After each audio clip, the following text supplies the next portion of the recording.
Well, hello. Here we are for the last installment on Jason and the Golden Fleece. I'm going to wrap it up for you today.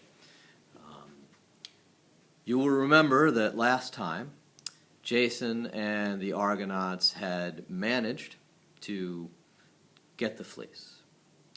Jason had accomplished his task and he had sailed off with the Golden Fleece. Medea had helped him to gain it, both by helping him accomplish the great feat, the great task that Aeetes, the king of Colchis, had set for him, and also by helping him to charm the serpent that guarded the fleece. And off they sailed. You will remember, however, that Aeetes had sent his son Absyrtus in pursuit, and Absyrtus had caught up with the Argonauts, and he had blocked them from making their way all the way to the river Ister, the modern river of the Danube that flows into the Black Sea on the western shore of the Black Sea. Well, so they'd come to an impasse. The Colchians didn't want the Argonauts to go farther, and they wanted Medea back. Eventually, however, the Argonauts and the Colchians, with Absyrtus in the lead, come to an agreement. They agree that they will allow Jason and the Argonauts to go on their merry way and to take the fleece with them, but that they must leave Medea behind. And the Argonauts agree to do this on the condition that Medea be allowed to stay in a temple right there on the western shore, and that she not be taken back home to her father. That was the agreement. However, Medea didn't like it, and Medea did not believe it at all. And she persuades Jason, who has sworn, let's remember, to protect her. She persuades Jason that what she wants to do is to test her brother and see whether he's telling the truth. So Jason hides behind the statuary in the temple, and he waits. And sure enough, Medea is proven correct. Absyrtus admits that what he's going to do as soon as the Argonauts have left is to take Medea back home to her father, Aeetes, the king of Colchis, and have her be punished there. Well, it's at that point that Jason comes out of hiding and says, no, you can't do this. And the two men come to fight, and in the end, Absyrtus is killed. And of course, this was a great crime. You cannot commit murder within the temples. It is a crime against the gods. And so the two of them were cursed.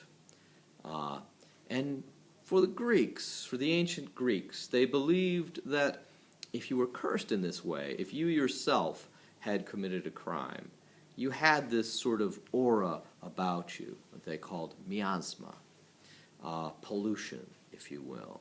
It tainted you. It made it so that whomever you touched, wherever you touched, was also filled with this crime, this pollution.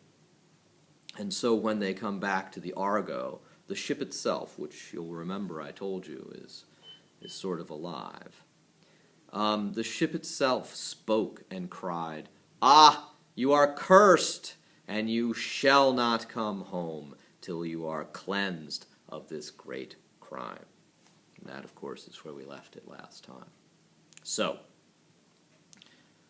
off they sail in search of, well, their way home, and also in search of a way to be cleansed of this blood guilt, of this miasma.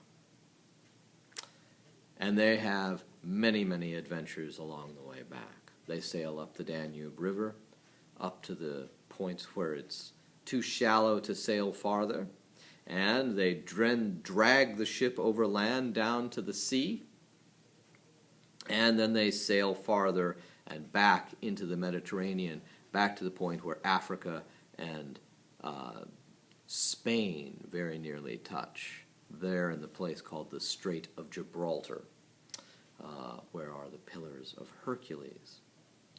They sail back into the Mediterranean, and eventually they come to Circe. Now perhaps you've heard of Circe. Circe is a sorceress, much like Medea. She is, in fact, Medea's aunt, and you may have heard of her because it is she who plays a great part in the story of Odysseus, also known as Ulysses, the great Greek hero, many years later after he has sacked Troy. But that's another story. Now, Circe purifies the Argonauts and Medea, and they're finally able to sail home to Iolcos. But it is many, many years later. And the Argonauts themselves are changed. They've aged. And when they arrive, the people of Iolcos don't even really remember them. They remember them differently. They were young men when they sailed away, and now, well, much older and changed. And really, the people of Iolcos had assumed, well, goodness gracious, they were long dead. They figured that the Argonauts, well, had failed. Now they're absolutely overjoyed that they've come home with the fleece, and they're absolutely happy to have them home. Well, all but Pelias. You'll remember that King Pelias, Jason's uncle, probably figured he'd never see Jason again, and he almost got his wish. Almost. And strange to say, even though Pelias himself is old, he's decrepit, he's no longer the warrior he once was. He certainly can't walk into battle anymore. He can barely walk, even. Old and crotchety in his old age, he still refuses to give the throne to Jason. But Jason figures, well, it's a matter of time, isn't it? It's just a matter of time. He can't live forever, and the throne will come to me. So much for Jason. Medea, however, is impatient. Medea has other plans. And she starts by doing something pretty amazing. First, she talks to Pelias's daughters, and she says, "Oh, it's so sad, your father, he's so old and he has a hard time walking around now. He needs his cane. Wouldn't it be lovely if he could be young again?" And of course his daughters, Pelias's daughters, said, "Well, yes, of course it would. But we can't do that." And Medea says, "Can't we? I might have a way. Here, let me show you." And then she does a miraculous thing. She takes a ram, an old ram, big curling horns, a male sheep. She takes this old ram and she brings him into this room where there is a bronze pot with boiling water in it. And she says, "Watch." And she kills the ram. And then she cuts him into pieces. And then she tosses him into the pot. Now, of course, the daughters are watching this, the daughters of Pelias, and they're thinking, "What's this? That's pretty crazy. What on earth is this going to do?" Not much. Maybe make ram stew. But Medea then pours in a potion and another potion, and then she takes some dried herbs and tosses them in, and then she puts a lid upon the pot, and she says the magic words, and she waits. She puts the fire out, and after it's cooled, she lifts the top off, and out pops a lamb, a young sheep. No horns even yet, or maybe just little tiny ones. And the daughters of Pelias are absolutely amazed. She says, you've made that old ram young again. And Medea says, yes, and you could do the same for your father, Pelias. Well, they're amazed. They said, well, teach us, please. And so Medea does. She teaches them how to add this potion, how to add that potion, and how to add this herb, and how to add this dried plant, and even how to say the magic words. But she leaves out one thing. And so, when the daughters of Pelias try to bring their father back to youth, instead, they bring their father to death. It is a horrible thing. And the people of Iolcus, well, Medea thinks she's made it possible for Jason to become king, but the people of Iolcus think otherwise. They think that they've murdered Pelias. And so, instead of becoming king, Jason is banished.